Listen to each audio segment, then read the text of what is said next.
పరిశుద్ధుడైనటువంటి దేవదేవునికి పరిశుద్ధుడైన క్రీస్తు పేరిట స్తోత్రములు స్తుతులు సమర్పిస్తూ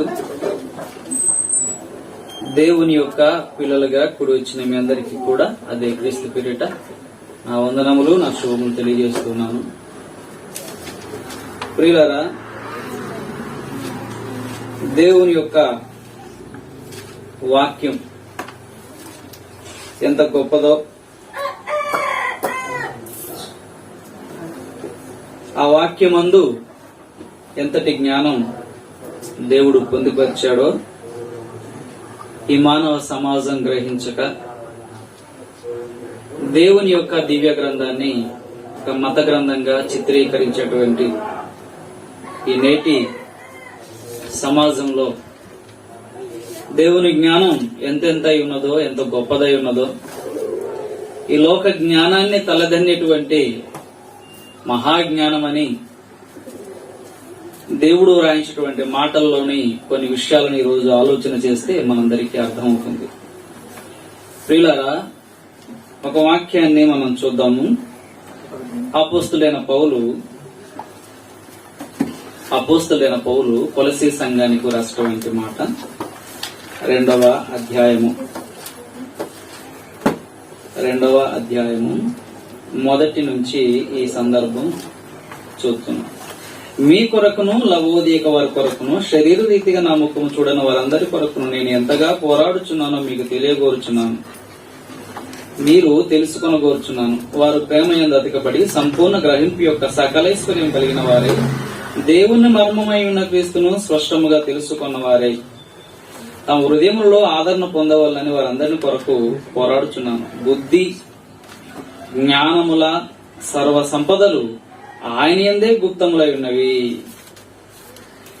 బుద్ధి జ్ఞానము సర్వ సంపదలు ప్రభువైన క్రీస్తు యందు గుప్తములై ఉన్నవని చెబుతూ మొదటి అధ్యాయము 24 నుండి ఈ సందర్భం ప్రారంభమై ఉన్నప్పటికీ 27 నుండి మనం చూస్తున్నాం. అన్య జనులలో ఈ మర్మం యొక్క మహిమైశ్వర్యం ఎట్టుదో అది అనగా మీ యందున్న క్రీస్తు మహిమ నిరీక్షణ అయి ఉన్నాడన్న సంగతి దేవుడు తన పరిశుద్ధులకు తెలియపరచగోరి ఇప్పుడు ఆ మర్మమును వారికి బయలుపరచను. ప్రతి మనుష్యుని క్రీస్తునందు సంపూర్ణునిగా చేసి ఆయన ఎదుట నిలబెట్టవల్లని సమస్త విధములైన జ్ఞానముతో మేము ప్రతి మనుష్యునికి బుద్ధి చెప్పుచు ప్రతి మనుష్యునికి బోధించుచు ఆయనను ప్రకటించుచున్నాము. అందు నిమిత్తం నాలో బలముగా కార్యసిద్ధి కలిగజేయు ఆయన క్రియాశక్తిని బట్టి నేను పోరాడుచు ప్రయాసపడుచున్నాను. ప్రతి మనుష్యుని క్రీస్తునందు సంపూర్ణునిగా చేసి ఆయన ఎదుట నిలవబెట్టవలనని సమస్త విధములైన జ్ఞానముతో. ఈరోజు బైబిల్ గ్రంథాన్ని బోధించేటువంటి ఈ ప్రక్రియలో బైబిల్ను బోధించాలంటే లోక జ్ఞానం అవసరం లేదనేది కొద్దిమంది వాదన అయితే, ఆ లోక జ్ఞానంలో కూడా ఒక క్వాలిఫికేషన్ పెట్టి బోధిస్తున్న వారు కొద్దిమంది అయితే, దేవుని వాక్యాన్ని మనం ఆలోచన చేస్తే సమస్త విధములైన జ్ఞానము అన్నాడు.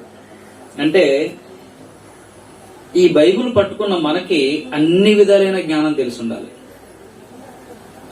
అలా తెలియని పక్షాన్ని ఏమవుతుందంటే కొన్ని సంగతులను మనం బోధించగలుగుతాం. ఉదాహరణకు ఈ లోకంలో విద్యా వ్యవస్థలో 6 సబ్జెక్టులు ఉంటాయి.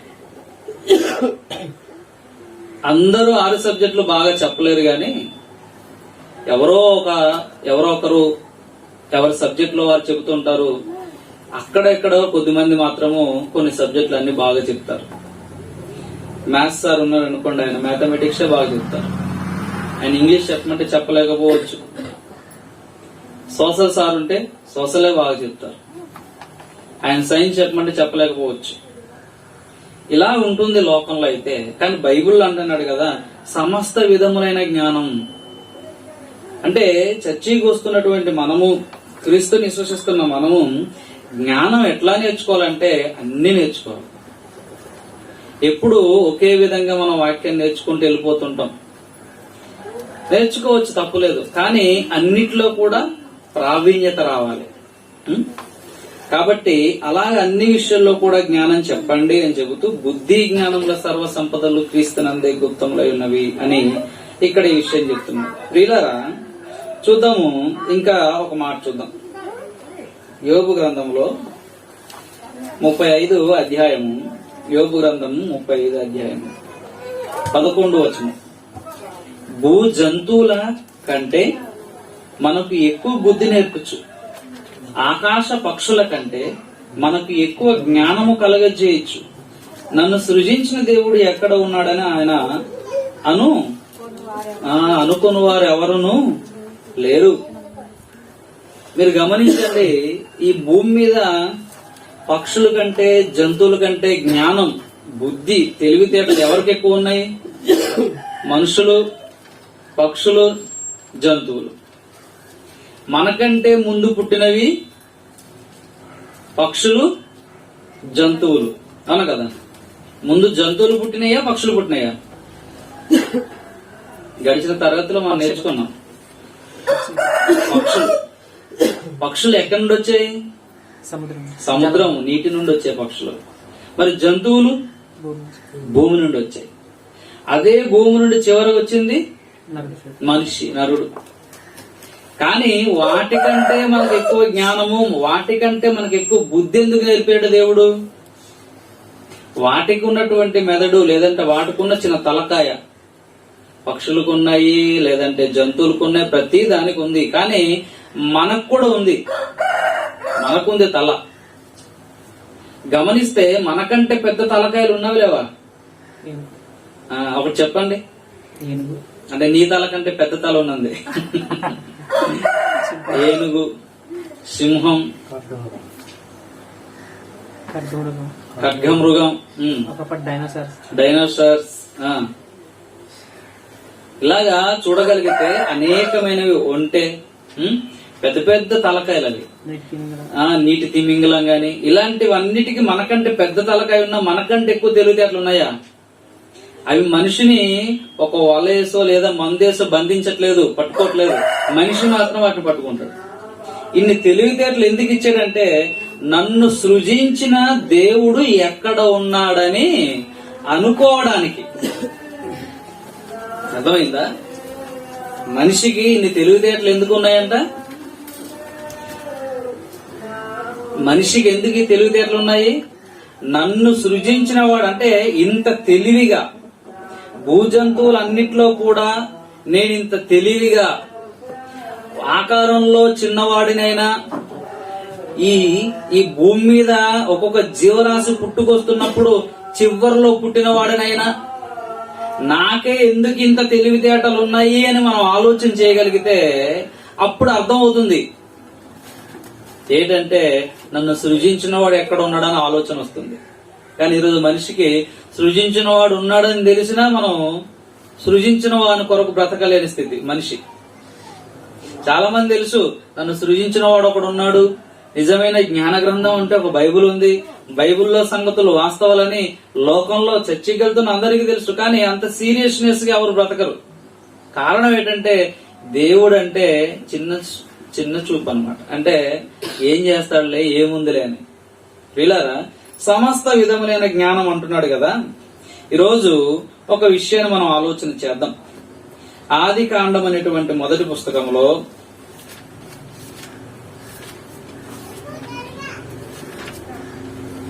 మొదటి అధ్యాయము,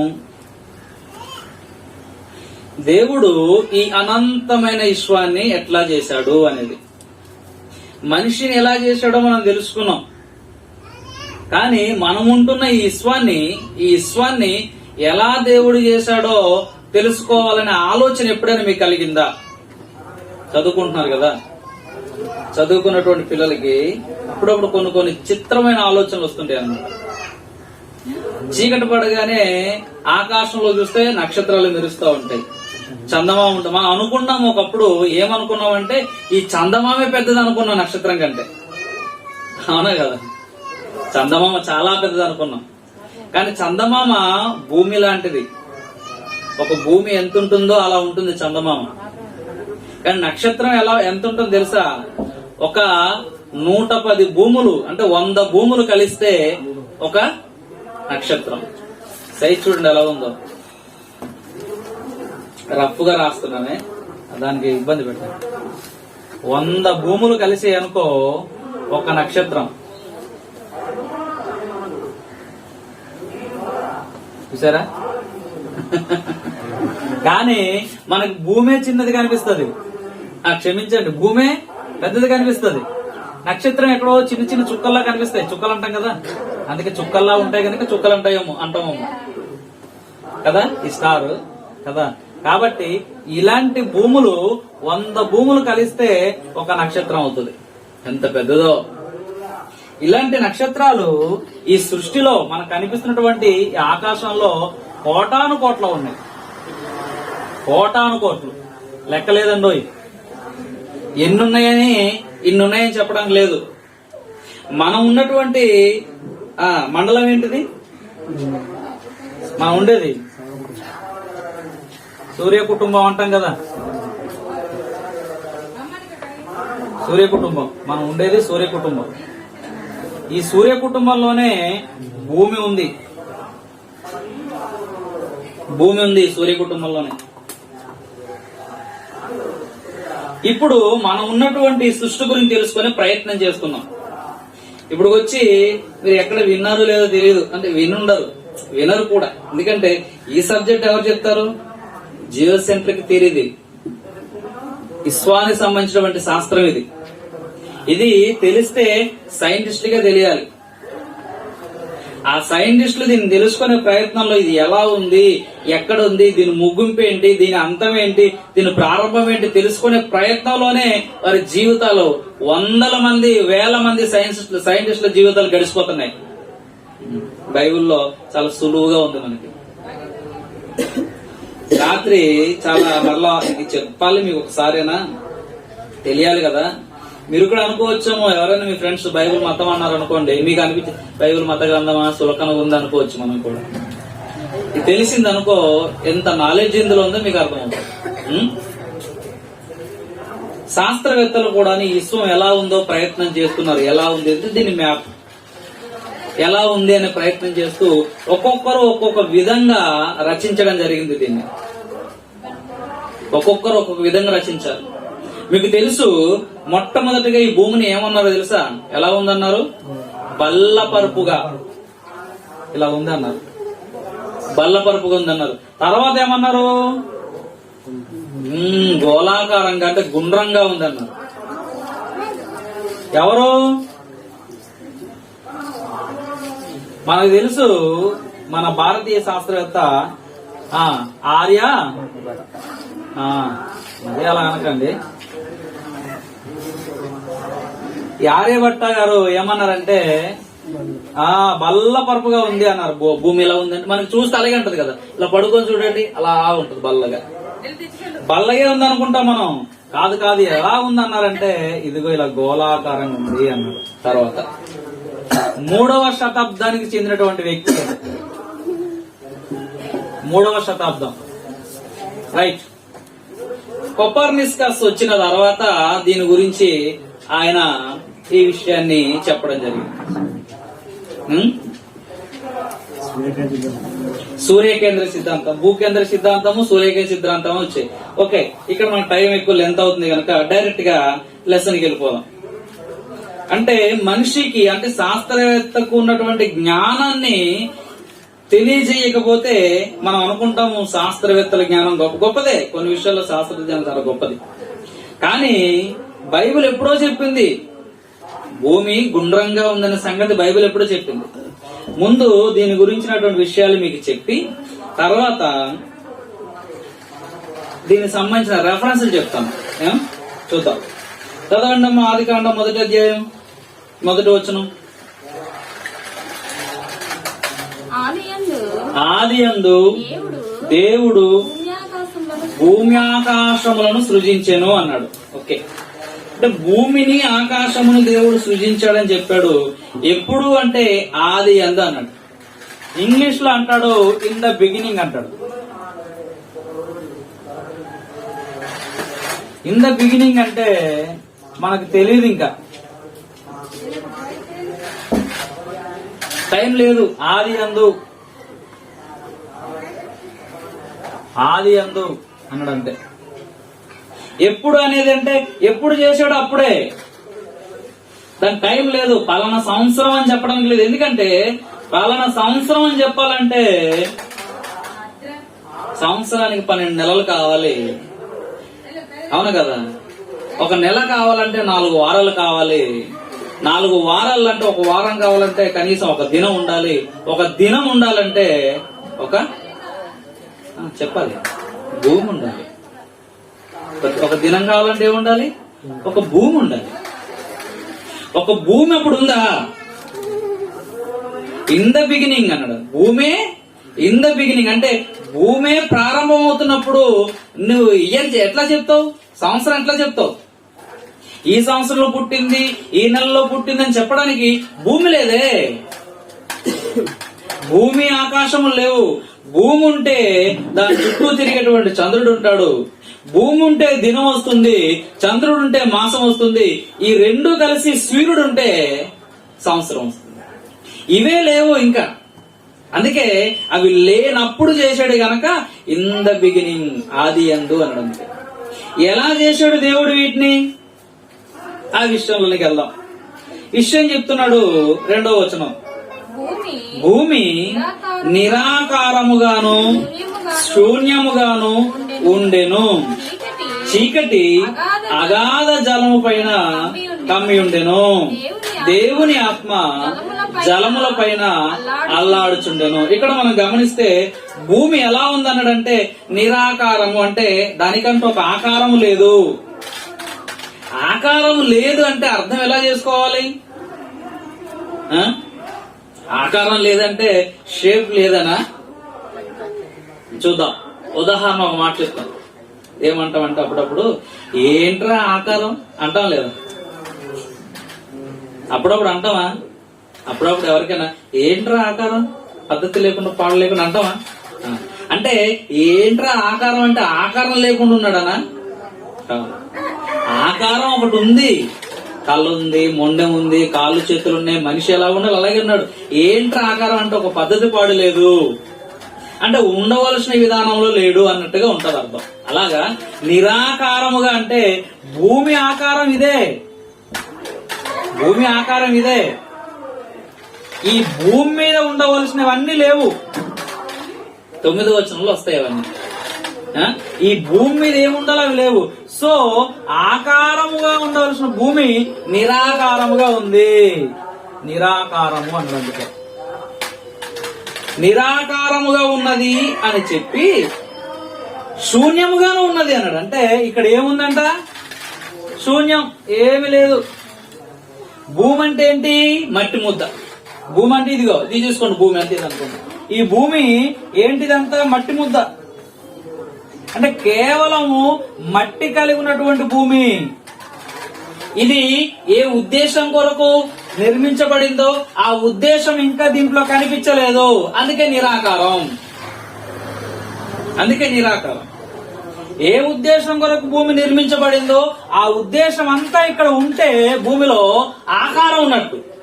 అదేమి లేవు గనక నిరాకారం. నిరాకారముగాను శూన్యముగానుంది, ఏమి లేవు అందులో అన్నాడు.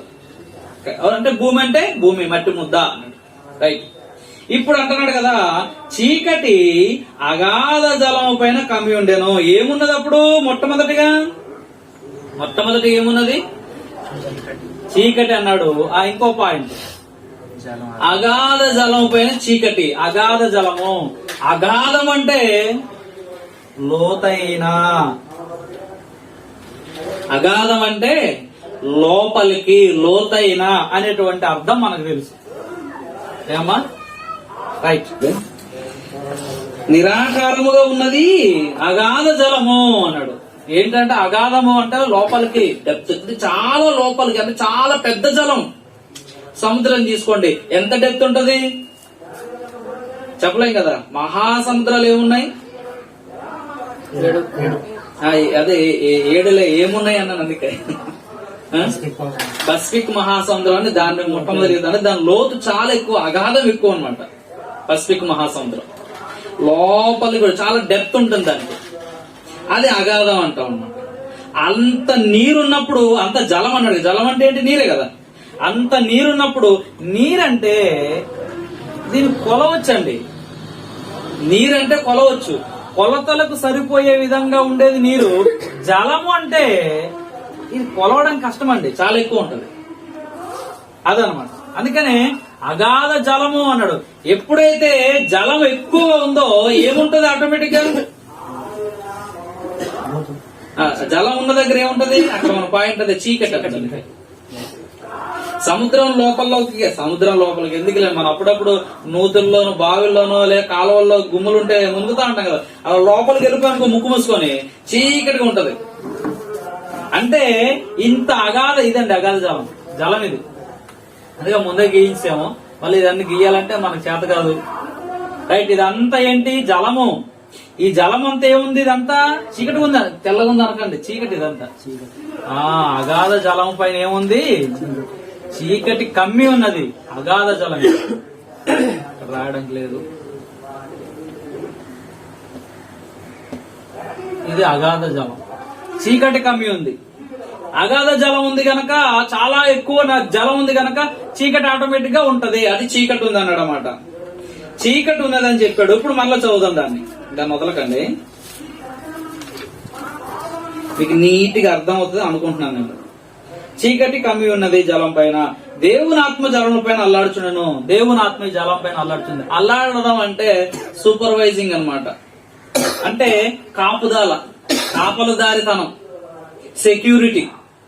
ఈ జలం పైన ఒక సెక్యూరిటీ. అంటే కేవలం ఇక్కడ జలమే కనిపిస్తుంది, ఇక్కడ కేవలం జలమే కనిపిస్తుంది. ఈ జలము నుండి ఇవన్నీ వస్తాయి. ఇప్పుడు ఈ జలము చాలా పెద్దది, అందులో నుండి ఇవన్నీ వస్తాయి.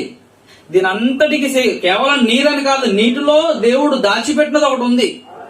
దేవుని అనాది సంకల్పం ఒకటి ఉంది, అందులో అది వస్తుంది. రైట్, చూద్దాం. అల్లాడుచు దేవుడు వెలుగు కమ్మని పలుకగా వెలుగు కలిగి. ఎందుకు వెలుగు కలమని పలికాడు దేవుడు?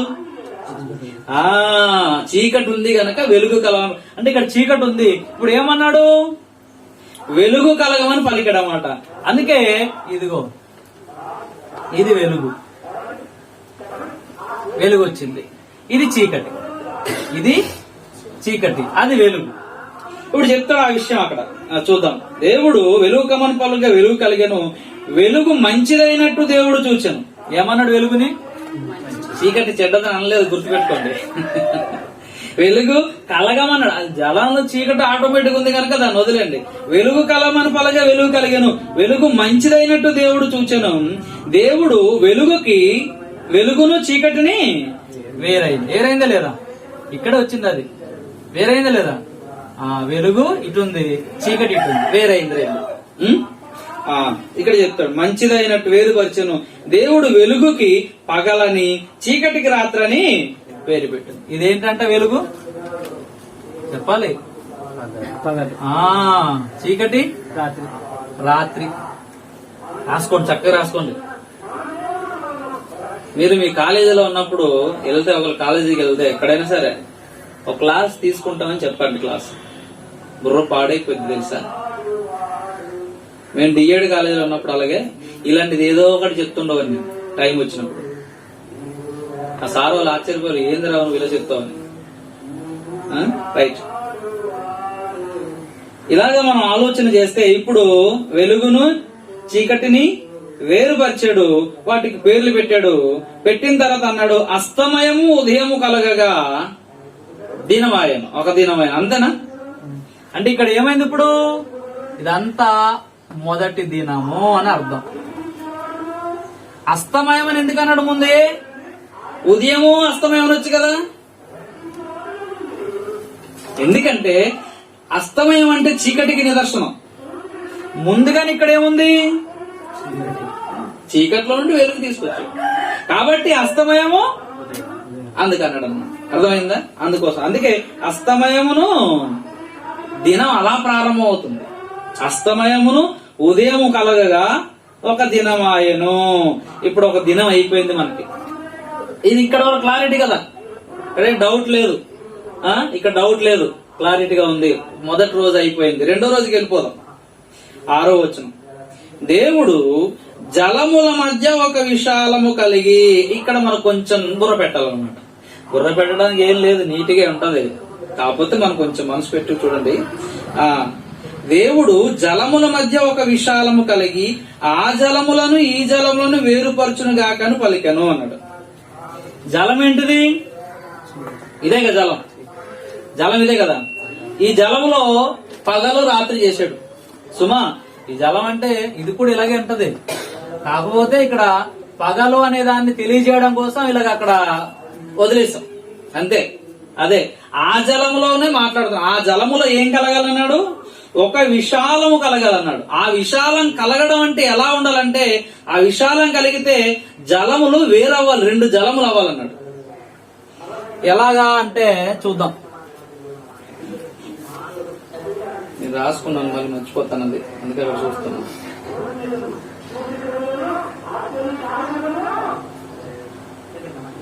ఈ సున్నాలు కూడా చుట్టాను రాదు. మీరే కదా మీరే కదా. మధ్యలో విశాలం అన్నాడా? మధ్యలో అన్నాడు.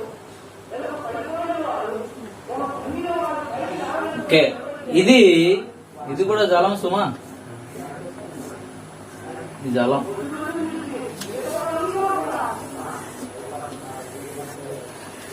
ఇది జలం. ఇది జలము, ఇది జలము. అవునా? మధ్యలో ఇది విశాలం, ఇది విశాలం. మధ్యలో ఇదేంటిది? విశాలం. అర్థం అవుతుందా? అర్థం అవ్వాలి. సరే, మళ్ళీ చదువుతాను. దేవుడు జలముల మధ్య, ఇదంతా జలమే కదా ఉండింది, ఇదంతా జలమే. ఇదిగో ఇదే ఇక్కడ ఉండింది అనమాట, ఇదంతా జలమే. మధ్యలో విశాలం కావాలన్నాడు దేవుడు. అందుకని ఇప్పుడు మధ్యలో విశాలం రావాలంటే ఇదిగో మధ్యలో విశాలం వచ్చింది. ఇదిగో మధ్యలో విశాలం, మధ్యలో విశాలం వచ్చింది. మనం అలాగే ఎందుకు ఇయ్యాలో చెప్తాను. మధ్యలో విశాలం అంటే మధ్యలో విశాలము కలుగుగా కనుపగా ఆ ప్రకారం ఆయను దేవుడు ఆ విశాలము క్రింది ఆ విశాలము చేసి విశాలం క్రింది జలములను విశాలం మీది జలములు వేరుపరపగా. అదండి విశాలం ఎలా జరగాలంటే, విశాలం జరిగితే, మధ్యలో విశాలం జరిగితే విశాలానికి క్రింద కూడా ఏముండాలి? జలం ఉండాలి. విశాలానికి విశాలానికి మీదే ఉండాలి, జలం ఉండాలన్నాడు. అందుకే మధ్యలో విశాలం వచ్చింది. అలాగే ఎందుకు తీసుకోవాలని మీరు అనుకోవచ్చు, అందుకే చెప్తున్నాను అనమాట క్లియర్ గా. అర్థమైందా? విశాలము, ఆ జలముల మధ్య ఒక విశాలము వచ్చింది. విశాలము చేసి విశాలము క్రింది జలములు, ఇది కింద, ఇది విశాలం కదా, విశాలం క్రింద జలం. ఇది ఎట్నుంచైనా ఇది కింద జలమే. విశాలానికి మీది జలం, ఇది ఎట్లు చూసినా మీది జలమే. అర్థమైందా? అలాగా చేశాడండి. ఆ విశాలం మీది జలములను వేరుపరపగా ఆ ప్రకారమై దేవుడు ఆ విశాలమునకు పేరు పెట్టాడు. ఏంటి విశాలము? విశాలంకున్న పేరు ఆకాశము. విశాలం పేరేంటి? ఆకాశం. ఏది ఆకాశం? అదిగో ఆకాశం. కనిపిస్తుంది ఆకాశం. ఇక్కడ చెప్పిన దానికి అక్కడ కనిపిస్తుందంటే మీరు గుర్తు పెట్టుకోలేము, దేవుడు చేసిన సృష్టి బాబు ఇదని. దేవుడు చేసిన సృష్టి ఇదని గుర్తు పెట్టుకోవాలి. ఇది చేసినవాడు ఆ పైనుండి చూస్తున్నాడట. మరలా చేసినవాడు ఈ పైనుండి చూస్తున్నాడు. కీర్తనకారుడు అంటాడన్నమాట, దేవుడు ఉన్నాడో లేడని ఎతుకువారు కలరేమో అని, వివేకము కలిగి వెతుకువారు కలరేమో అని ఆకాశం పైనుండి ఆయన నరులను తొంగు చూస్తున్నాడు అంటాడన్నమాట. అందుకే మనం బైబుల్ చదువుతూ అన్నాం అనుకో, దేవుడి గురించి ఆలోచిస్తున్నాడు, సృష్టి గురించి ఆలోచిస్తున్నాడు, దేవుడు ఎక్కడ ఉన్నాడో ఆలోచిస్తున్నాడు అని మనకి దేవుని యొక్క ఆలోచన ఉంటుంది, నడిపింపు ఉంటుంది. అసలు బైబుల్నే మనం పట్టించుకోకుండా ఉన్నాం అనుకో, పట్టించుకోవట్లేదు. గడిచిన వారం చెప్పింది ఏమని, చదువుకు వచ్చాడని చెప్పాను. మాక్సిమం చదువు ఉండరు, 99.9. అది చదవాలి. చదవకపోతే ఎలా తెలుస్తుంది? పాస్ అవ్వం కదా, ఫెయిల్ అవుతాం చూసుకోండి. ఓకే, విశాలమునకు ఆకాశం అని పేరు పెట్టాను. అంతేనా? 8వ వచనం. అస్తమయం ఉదయం కలుగగా 2వ దినం అండి. ఇది ఎన్నో దినం? ఇది రెండవ దినం ఇది రెండవ దినం వరకు అయిపోయింది. మూడవ దినం వెళ్ళిపోదామా? మూడవ దినం దేవుడు ఆకాశము క్రింద ఉన్న జలము ఒక చోటనే కూర్చబడి, ఆకాశం క్రింద అంటే ఏ జలము? విశాలం కింద జలం. ఆకాశం అంటే విశాలమే కదా. ఇప్పుడు ఆకాశం క్రింద జలం అంటే ఏంటిది? ఇదంతా ఇప్పుడు ఒక చోటకు రావాలంటే, ఒక చోటకి అంటే ఈ జలం నీరు కదండి, అది మట్టి పదార్థం కాదు కదా, నీరు అది. ఈ నీరు చెదిరిపోయింది. ఈ నీటిని అంతా కూడా ఒక చోటకి రావాలన్నాడు. ఒక చోటకే ఆ జలము క్రింద ఉన్న ఆ జలము చోటనే, అంతేనా? ఆకాశము క్రింద ఉన్న జలము ఒక చోటనే కూర్చబడి ఆరిన నేల కనబడును కాకంటే, ఇదిగండి ఈ జలం ఇదంతా ఈ జలమే. పెట్టా రాజేశం.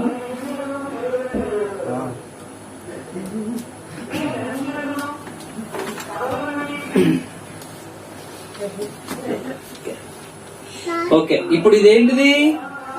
ఆకాశం అంటే విశాలం క్రింది జలములు ఒక చోటకు రావాలన్నాడు. ఈ ఒక చోటకే ఈ జలం అంతా వచ్చింది. ఇదేంటిది? ఈ జలం అంతా వచ్చింది కదా, ఇదంతా జలమే సుమా. ఏ జలము? ఆకాశము క్రింద ఉన్న జలం ఇది.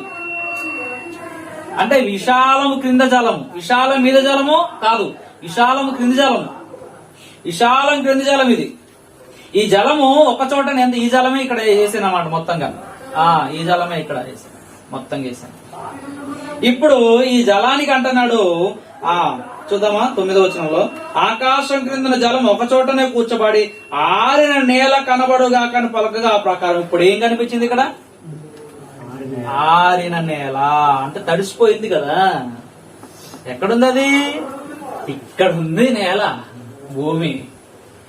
ఆ భూమి ఎక్కడుందో, ఎలా ఉందో, ఎలా బయటకు తీసుకొస్తున్నాడో, ఇదంతా ప్రాసెస్ ఇది జరుగుతుంది. చెప్పాను మీకు అది. ఇప్పుడు అక్కడ ఏముంది? క్రింది జలాలు. ఎందుకన్నాడు? ఆ క్రింది జలాల్లోనే దాచిపెట్టాడు. ఏంటిది అది? భూమి. ఆరిన నేల కనబడును గాక. ఇది ఆరిపోయిన నేల సుమా. అంటే అప్పటి వరకు నీటితో తడిసిపోయిన నేల. ఎందుకు నీటితో తడిసిపోయిన నేల? ఎందుకంటే ఒక భూమి, ఒక మట్టి పదార్థము సారవంతమైనటువంటి పదార్థంగా మారాలంటే నీటిలో నానబడి ఉండాలి, లేదంటే సారం ఉండదని. సారం ఉంటుందా?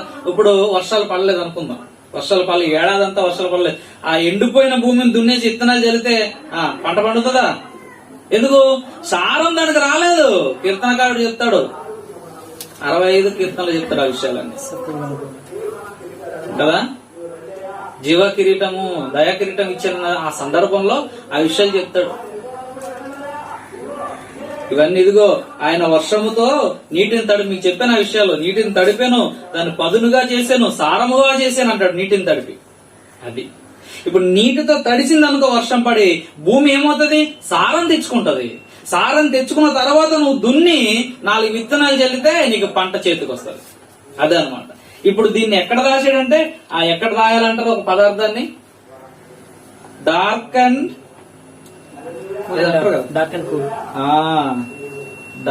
అండ్ కూల్ ప్లేస్ అంటారు.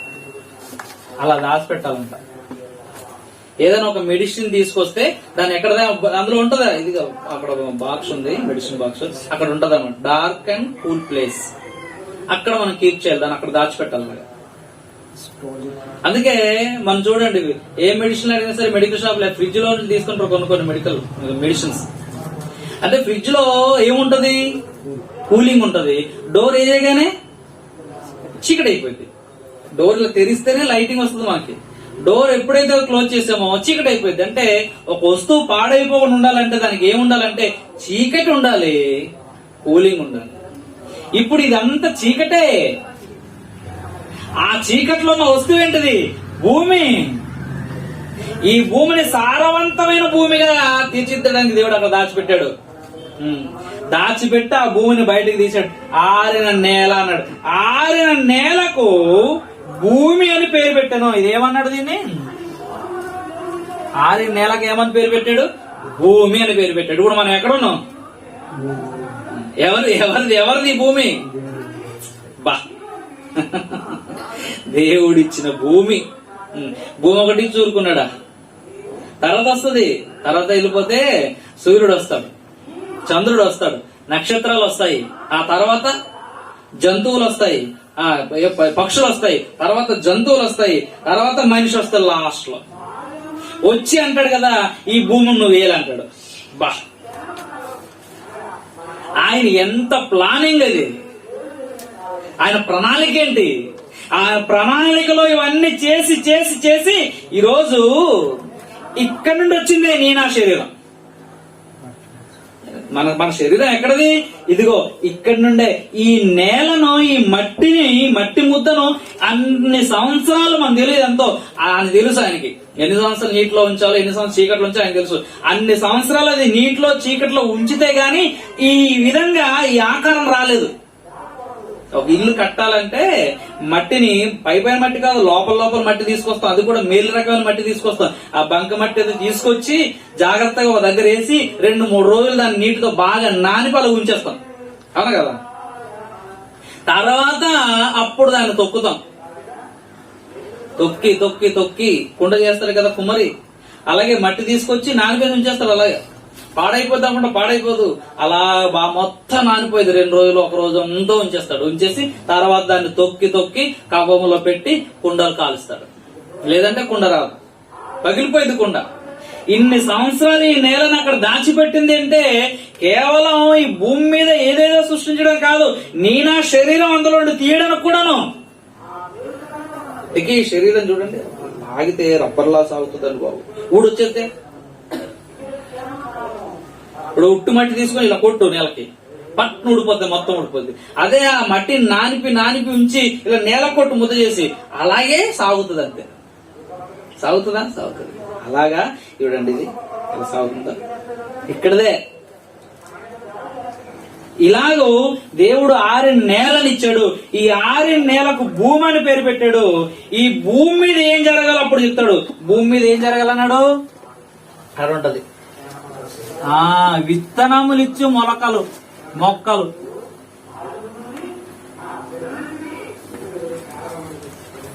ఇస్తాడా? చేసాడని చూద్దాం ఒకసారి, ముగిద్దాం. 6 నెలలకు భూమి అని పేరు పెట్టాను. జలరాశికి జలం ఉంది కదా ఇందులో, ఈ కింద జలాల్లో నుండి భూమిని రమ్మన్నాడు కదా, మరి మిగిలిన జలం ఉండిపోయింది కదా. ఈ ఇందులో నుంచి భూమిని తీసేయడమాట. భూమి వచ్చింది బయటికి, భూమి వచ్చింది, మరి చుట్టూ జలం ఉండిపోయింది కదా. ఆ జలరాశికి ఏమన్నాడంటే అది సముద్రములు అన్నాడంటే. ఏంటంట? సముద్రాలు. ఇప్పుడు ఈ భూమిలో నుంచి ఇవన్నీ తీసుకొచ్చాడు. ఈ సముద్రంలో నుండి పక్షులు తీసుకొచ్చాడు. తర్వాత వస్తుంది. తర్వాత ఈ భూమిలో నుండి ఏంటి తీసుకొచ్చాడు? ఇంకా భూమిలో ఒకటి విత్తనాల గురించి చెప్పాము, మొక్కలన్నీ వస్తాయి ఇంక అందులో. రెండవది భూమిలో నుంచి పశువులు. మూడవది మనిషి. సరే, అదండి. ఇప్పుడు చూద్దాం. ఇక్కడి నుంచి మనకి క్లియర్ గా ఉంటది, ఇదంతా క్లియర్ గా ఉంటది అన్నమాట. 10వ వచనం. దేవుడు 6 నెలలకు భూమి అని పేరు పెట్టాను, జలరాశికైన సముద్రాన్ని పేరు పెట్టాను, అది మంచిదని దేవుడు చూచెను. దేవుడు గడ్డిని, విత్తనములు, చెట్లను భూమి తమ తమ జాతి ప్రకారం తమలో విత్తనములు గల ఫలమిచ్చు ఫలవృక్షములను భూమి మొలిపించగా కనపలకగా ఆ ప్రకారమైన భూమి గడ్డిని తమ తమ జాతి ప్రకారము, విత్తనములు చెట్లను తమ తమ జాతి ప్రకారం తమలో విత్తనములు గల ఫలవృక్షములను మొలిపింపగా అది మంచిదని దేవుడు చూశాను. అస్తమయం ఉదయం కలగగా 3వ దినం అయింది. ఇక్కడ 3వ దినం అయిపోయింది. 3వ దినం ఆయన అన్నాడు.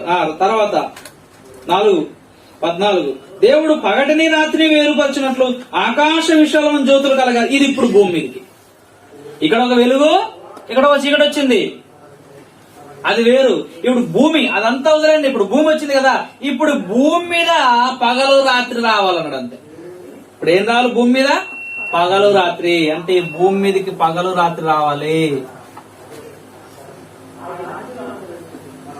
పగలు రాత్రి రావాలి అనుకున్నాడు.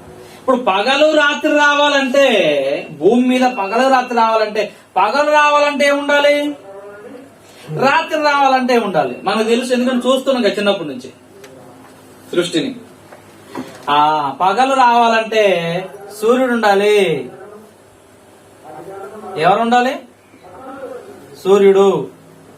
రాత్రికి చంద్రుడు ఉండాలి. అందుకే 4వ దినములు ఏం చేస్తాడంటే దేవుడు, ఇదిగో దేవుడు పగటిని రాత్రిని వేరుపరిచినట్లు ఆకాశ విశ్వం జ్యోతులు కలగాక నీవు. అంటే ఆకాశం అంటే ఏంటిది?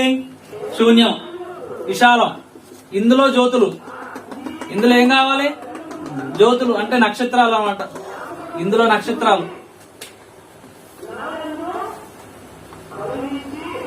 ఇదే కదా, ఇందులో కదా భూమి ఉంది. ఇందులో భూమి ఉంది కదా, ఇందులోనే భూమి ఉంది, ఇందులోనే నీరుంది, సముద్రాలు ఉన్నాయి, ఇందులో ఉంది. ఇప్పుడు దీనికి ఏం కావాలి? విశాలంలో ఏం కావాలంట? నక్షత్రాలు. అంటే కేవలం ఈ భూమి మీదకి అనమాట. కేవలం ఇది భూమి మీదకి. పగలు రాత్రి. అందుకే ఒక పగలు ఒక రాత్రి ఒక దినం. ఒక దినం రావాలంటే భూమి తన చుట్టూ తాను తిరగాలి. ఈ భూమికి చంద్రుడు ఒకటి ఉంటాడు కదా, ఏమంటుంది దీన్ని? ఉపగ్రహం.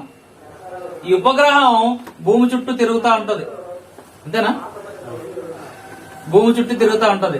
అలాగా ఇక్కడ ప్రారంభమైనటువంటి తిరుగు, ఈ పరిభ్రమణం ఇలా వచ్చేసరికి కరెక్ట్ గా 30 రోజులో, ఒక్కొక్క పక్షంలో 31 రోజులో ఇట్లాగ వస్తాయి అనమాట. ఇది నెల అవుతుంది.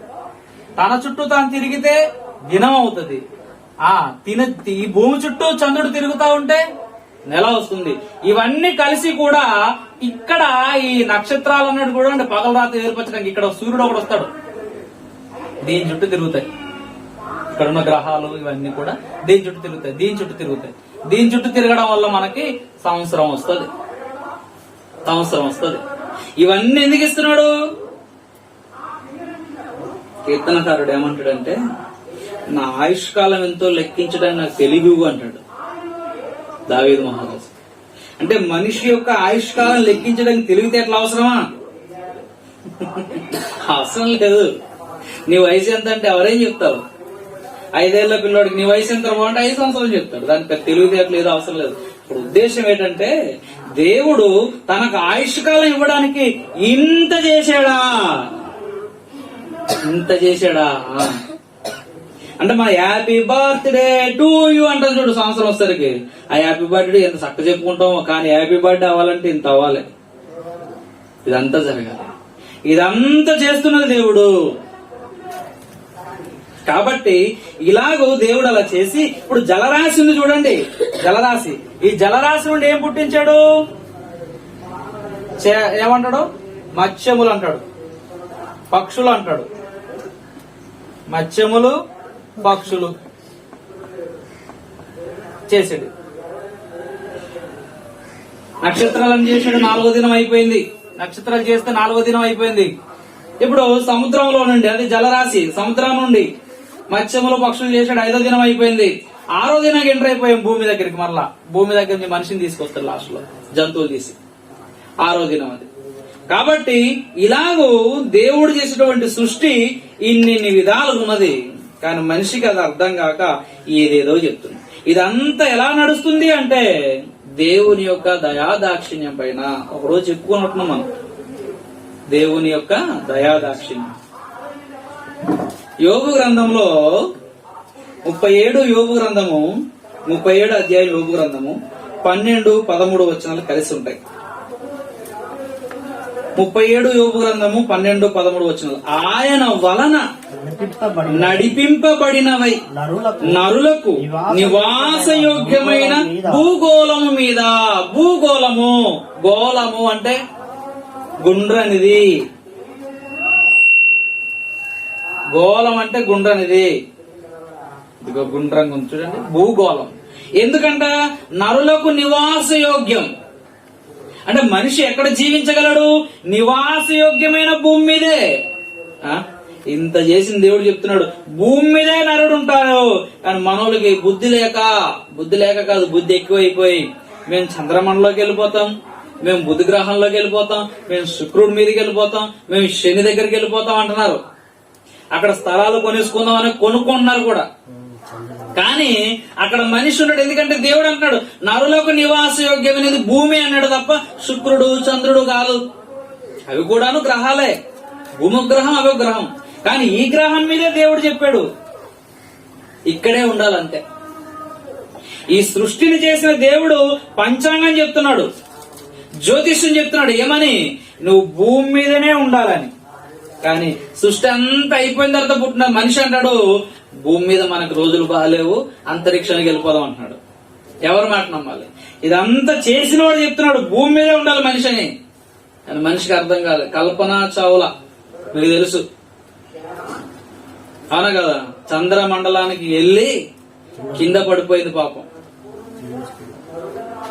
చనిపోయింది. ఆవిడ మొదటి ప్రయోగం. మనిషిని దేవుడు తనకంటే కొంచెం తక్కువ అని చేసాడు గనక జ్ఞానం ఉంది. కానీ జ్ఞానము ఎక్కడికో ఏళ్ళు బతకడానికి కాదు, భూమి మీదనే మంచిగా బతకడానికి ఇచ్చాడు అనమాట. రైట్, నివాసయోగ్యమైన భూగోళము అన్నాడు. అందుకే దీని గోళంగా భూమి అంటేనే ఇలా ఉంటదని చెప్పాను. మరి దేవుడు ఇచ్చిన గ్రంథాన్ని మనిషి నమ్మడు గనక ముందు భూమి ఎలా ఉందంటే బల్లపరుపుగా ఉందన్నాడు.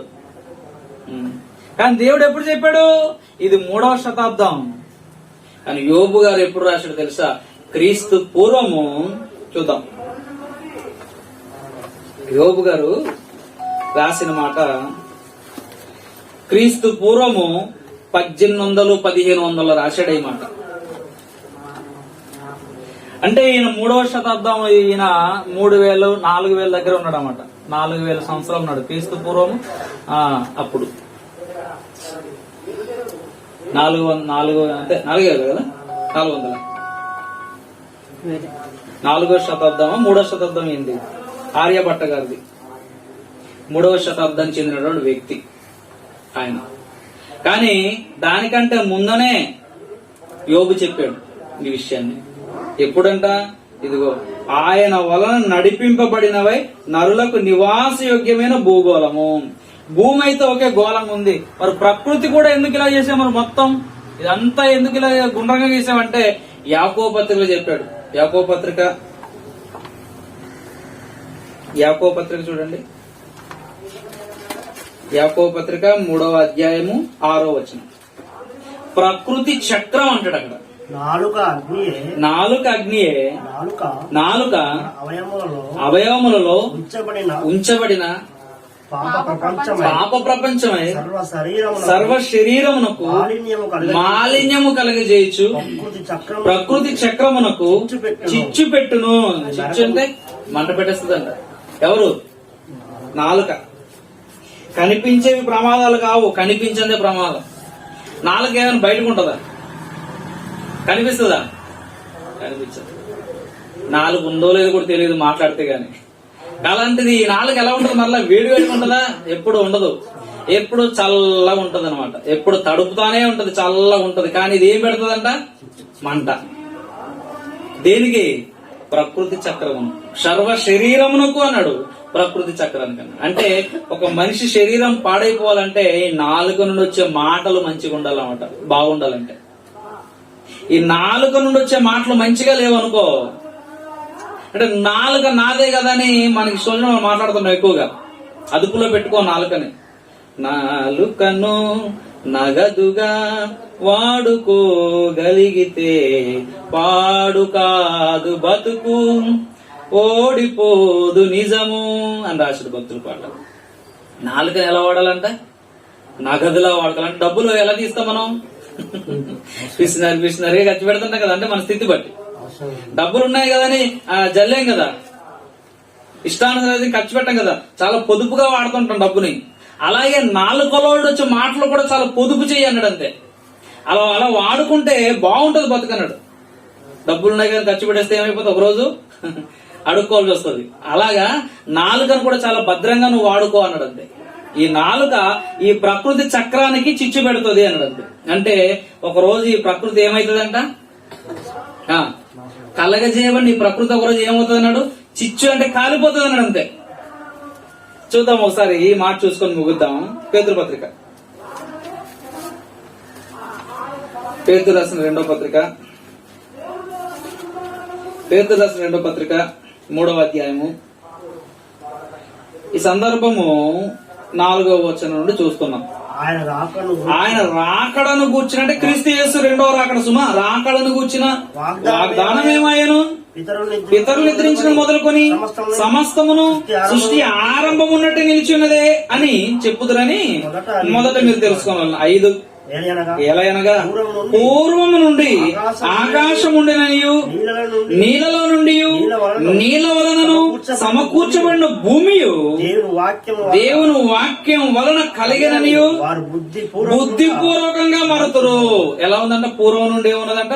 పూర్వము ఆకాశం ఉండేననియు, అంటే ఈ పై జలాలు కింది జలాలు మొత్తం మహా అగాధ జలము, అందులో చీకటి, అందులోంచి వెలుగు. ఈ సబ్జెక్ట్ అంతా అక్కడ రాయాల. ఎక్కడి నుండి వచ్చాడు? డైరెక్ట్ గా భక్తుడు అంటే ఆకాశం నుండి వచ్చాడు. అంటే మనుషులు అనుకుంటారు కానీ పూర్వం నుండి ఆకాశం ఉన్నదనియు, ఆకాశము పూర్వం నుండి ఆకాశం ఉండేననియు నీళ్ళలో నుండి నీళ్ళ వలన సమకూర్చబడిన భూమి. నీళ్ళలో నుండి అన కదా, నీళ్ళలో నుండి ఈ నీళ్ళ వలనే సమకూర్చబడిన భూమి. చదువుతాముడు. వాక్యం వలన కలిగిన ఆ భూమియు దేవుని వాక్యం వలన కలిగినని. ఎలా కలిగిందంటే ఇదంతా దేవుని వాక్యం, దేవుని యొక్క మాట వలన కలిగిందని అంతే. ఒక మాట చెప్పాలంటే అందుకే ఆదికాండం 1వ అధ్యాయంలో ఆది యందు దేవుడు భూమి ఆకాశం కలిగించెను, సృజించను అన్నాడు అని తర్వాత చెప్తాడు భూమి కలుగుగాక. అంతే కదా, ఆయన పిలిస్తేనే వస్తుంది అంత. సముద్రం కలుగుగాక అంటే ఆయన చెప్తున్నాడు అలాగా. చీకటి కలుగుగాక, వెలుగు కలుగుగాక, పగలు కలుగుగాక, ఇవన్నీ చెప్తున్నాడు ఆయన. ఈ విత్తనాలు కలుగుగాక, చెట్లు కలుగుగాక, పక్షులు కలుగుగాక. నరుడు మాత్రం అలాగే. నరుడికి ఏం చేశాడు? మట్టిని తీసుకున్నాడు, చక్కగా ఒక రూపాన్ని నిర్మించుకున్నాడు. ఆ నాసిక రంధ్రంలోనికి తనలో ఉన్న జీవవాయుని వస్తే అప్పుడు నరుడు ఏమయ్యాడంట? జీవాత్మ అయ్యాడు. అంటే దేవుడు జీవాధిపతి, ఆయన నిత్యం ఉండే జీవుడు. ఆయన వచ్చినవాడు మనిషి. అందుకే మనిషికి మరణం లేదు. మనిషికి మరణం ఉందా? లేదు. వచ్చే వారం ఆ సబ్జెక్ట్కి వెళ్దాం. 3వ అధ్యాయం చదువుకున్నాం ఈరోజు ఆదికాండం. వచ్చే వారం ఆ సబ్జెక్ట్కి వెళ్దాం. చదువుకోరండి, మళ్ళీ చదివేసండి. కాబట్టి ఇదిగో దేవుని వాక్యం వలన కలిగినని వారు వారు అనకూడదు, ఇక్కడ మార్చేయాలి, మనం అనాలి. మనిషి కదా, అంటే అక్కడ భక్తుడు ఒకరి గురించి చెప్తున్నాడు. అందుకని వారు బుద్ధిపూర్వకంగా మరుతురు అన్నాడు. ఈ రోజు మనం కూడా మర్చిపోయి ఆ నీళ్ళ వలన అప్పుడున్న లోకము నీటి వరదలో మునిగి నశించను. ఎప్పుడు? ఈ నీళ్ళ వల్లనే. ఏ లోకం? నోవాహు కాలంలో లోకం. ఈ నీళ్ళన్నీ కూడా వర్షంగా వచ్చి పడిపోయింది. ఏమైంది? మునిగింద పడవ. ఆకాశము తూములు ఇప్పిన అన్నాడు. ఆకాశం అంటే ఇదే విశాలం మీది జలం అంటాడు దీన్ని.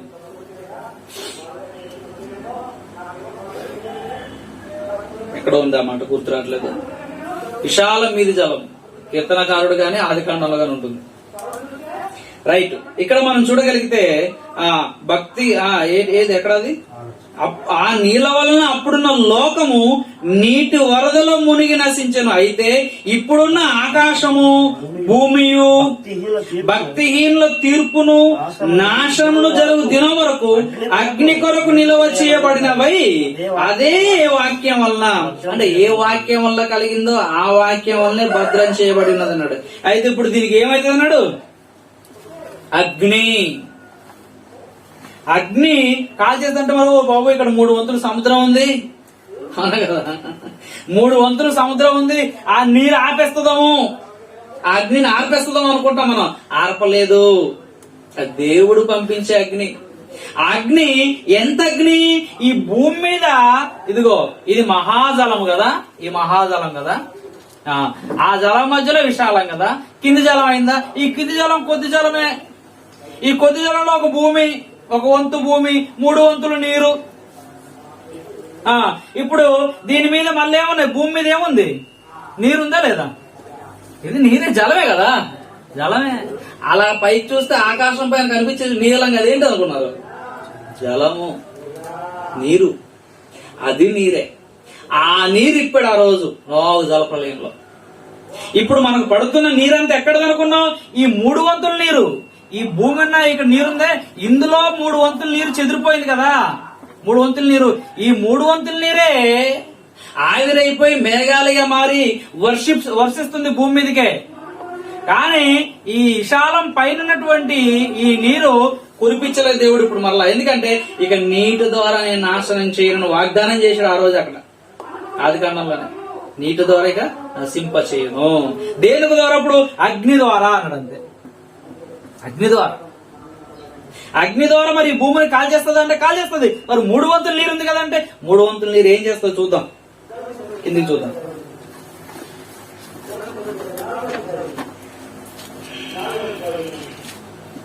తొమ్మిది, కొందరు ఆలస్యమని ఎంచుకున్నట్లు ప్రభు తన వాగ్దానం గురించి, అంటే వస్తానన్నాడు కదా, ఆ వాగ్దానం గురించి ఆలస్యం చేయవాడు కాడుగు గాని ఎవడు నశింపవల్లని నిశ్చయింపక. అబ్బో, ఎందుకు రావట్లేదంట? మనకి ఇది అర్థం కావట్లేదు. ఎందుకు రావట్లేదు క్రీస్తు?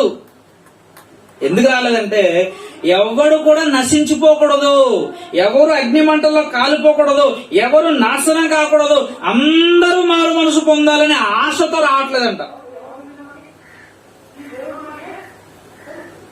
అప్పుడప్పుడు స్కూల్లో పిల్లలు అలా చేస్తుంటే అరే నేను వచ్చానంటే కొడతాను అంటుంటాం అలా కదా.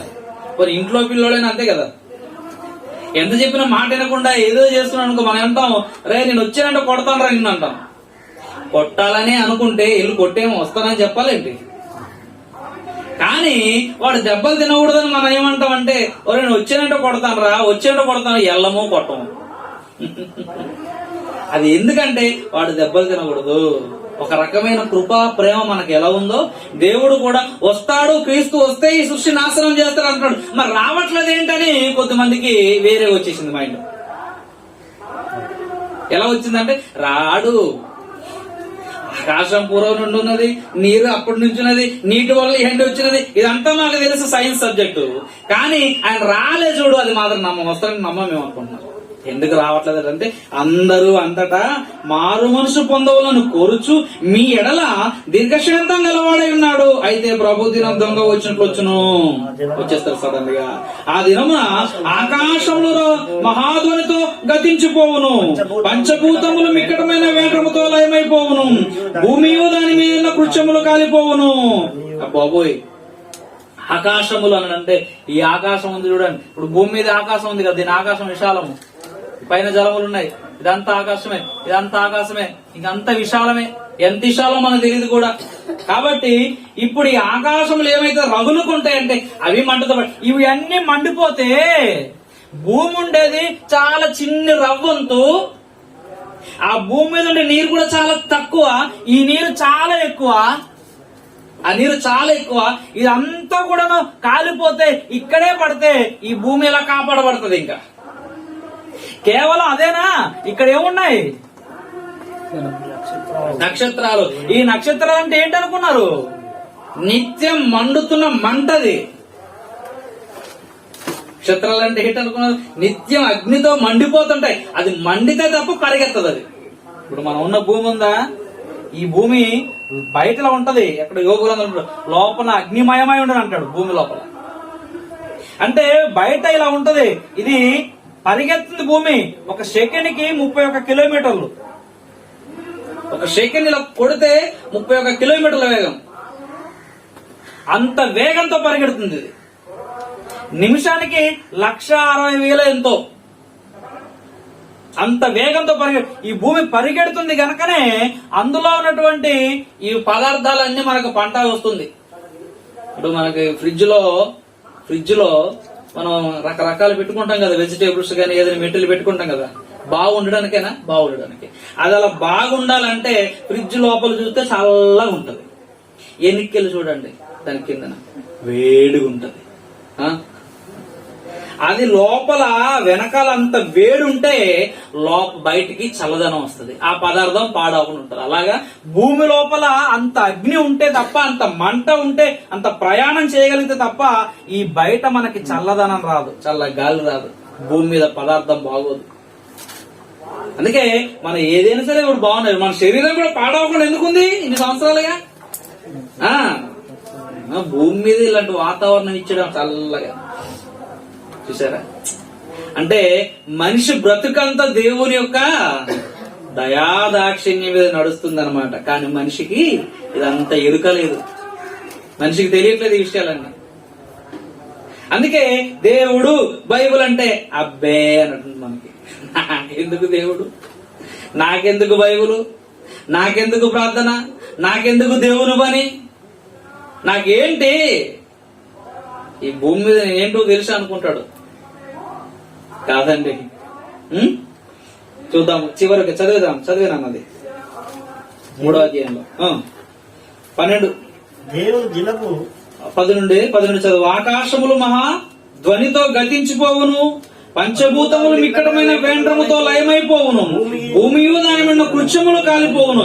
ఇవన్నీ ఇట్లా లయమైపోయినవి గనుక ఆకాశములు రగులుకొని లయమైపోయినట్టు, పంచభూతములు మహావేంద్రముతో కరిగిపోయినట్టు దేవుని దినపు రాకడ కొరకు కనిపెట్టుచు దాన్ని ఆశతో అపేక్షించుచు మీ పరిశుద్ధమైన ప్రవర్తనతోనూ భక్తితోనూ ఎంతో జాగ్రత్త గలవారే ఉండవలను.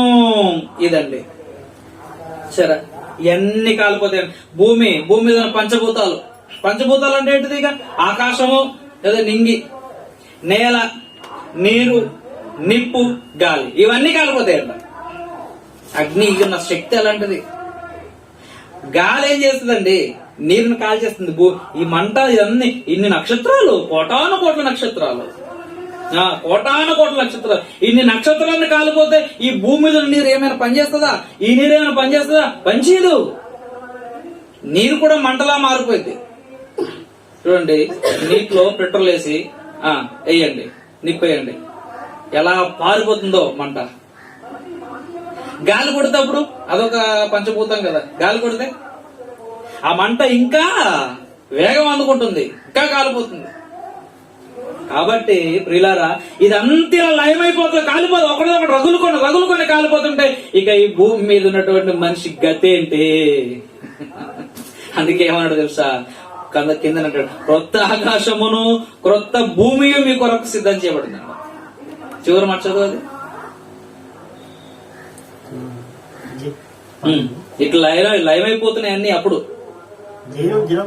దేవుని దినపు రాకడ కొరకు దాన్ని ఆశతో అపేక్షించు మీ పరిశుద్ధమైన ప్రవర్తనతో భక్తితోను ఎంతో జాగ్రత్త గలవారే ఉండవాలను. అయినను మనం ఆయన వాగ్దానమును కొత్త ఆకాశము కొరకు భూమి కొరకు కనిపెట్టుచున్నాము. క్రొత్త ఆకాశం క్రొత్త భూమి అంటే దేవుని రాజ్యం, మనమే.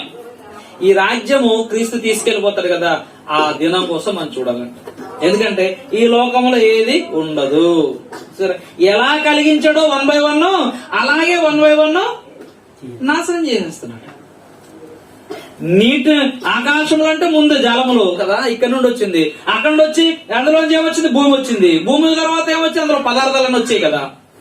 పక్షులు కావచ్చు, చెట్లు కావచ్చు, జంతువులు కావచ్చు, మనిషి కావచ్చు, అవన్నీ అందులో వచ్చాయి కదా. అందుకే ముందు ఆకాశం రగులుకుంటాయన్నాడు, నక్షత్ర రాశులు రగులుకుంటాయన్నాడు. అప్పుడు భూమి ఉందపో, భూమిలో ఉన్న కృత్యములు అన్ని కాలిపోతాయి. ఇది ఎలా కలిగించాడో అలాగా నాశనం చేస్తున్నాడు. ఇది దేవుని యొక్క సృష్టి. అందుకే ఆయన మనకి ఎందుకు ఇన్ని తెలివితేటలు ఇచ్చాడంటే, పక్షుల కంటే జంతువుల కంటే నన్ను సృజించిన దేవుడు ఎక్కడున్నాడా తెలుసుకొని ఆయన కోసం బతకడానికే తప్ప మరొకటి కాదు. ఈ సత్యాలన్నీ మీరందరూ ఎరిగితిరని గ్రహించితిరని విశ్వసిస్తూ ఇక మీదటి నుంచైనా ఆ దేవుని కొరకు గొప్పగా భక్తి కలిగి పరిశుద్ధంగా బ్రతికి పని చేస్తూ ముందుకు కొనసాగాలని మీ అందరికి ప్రేమతో తెలియజేస్తూ నన్ను తెలియజేసుకుంటూ ఈ మాటలు ముగిస్తున్నాను. దేవుని నామానికి మేము కలుగును గాక. మీ అందరికీ నా వందనములు. మా ఛానల్ ని దయతో సబ్స్క్రైబ్ చేయండి. ఈ వాక్యాలను అనేక మందికి సత్యం తెలియజేయడానికి షేర్ చేయండి. మీ యొక్క కామెంట్స్ మాకు తెలియజేయండి. ఏమైనా సూచనలు ఉంటే అవి కూడా తెలియజేయమని కోరుకుంటూ ఈ మాటలు ముగిస్తున్నాను.